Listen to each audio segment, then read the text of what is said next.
श्री स्वामी समर्थ आणि त्यांचे निस्सीम भक्त चोळाप्पा यांच्या भक्तीची आणि अद्भुत चमत्काराची उकल करणाऱ्या या आजच्या आपल्या क्विक एपिसोडमध्ये तुमचं मनापासून स्वागत आहे. तुम्हाला माहितीये का, स्वामी अक्कलकोटमध्ये पहिल्यांदा आले ना, तेव्हा ते चोळाप्पांच्याच घरी राहिले होते. आणि आजच्या या धावपळीच्या जगात खऱ्या निष्ठेचा अर्थ समजून घ्यायचा असेल तर ही कथा म्हणजे तुमच्यासाठी एक मस्त पर्वणीच आहे. तर सुरुवात करूया पहिले चोळाप्पांच्या अनपेक्षित परीक्षेपासून.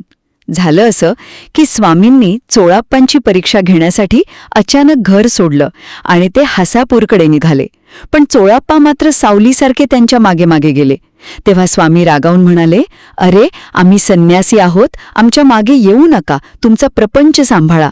आता तुम्हीच विचार करा, जेव्हा तुमचा सर्वात मोठा आधार असलेला देवच तुम्हाला असं दूर लोटतो, तेव्हा कोणताही सामान्य माणूस अक्षरशः खचून जाईल, नाही का?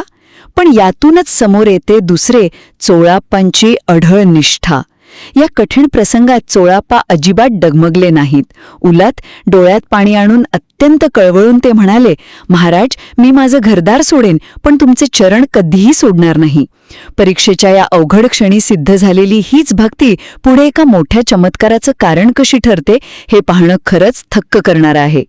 आणि शेवटी लाकडी पादुकांचा तो अद्भुत चमत्कार. चोळाप्पांची ही निष्ठा पाहून स्वामींच्या चेहऱ्यावर एक छानसं हास्य उमललं. त्यांनी थेट आपल्या लाकडी पादुका, ज्यांना आपण खडावा म्हणतो ना, त्या चोळाप्पांच्या अंगावर भिरकावला आणि त्यांची रोज पूजा करण्याचा आदेश दिला, ज्यामुळे चोळाप्पांची सगळी गरिबी आणि दुःख कायमचं दूर झालं. थोडक्यात सांगायचं तर काय, सद्गुरूंची कृपा म्हणजे संकटांच्या धो-धो पावसात उघडलेली एकदम मजबूत छत्रीच असते.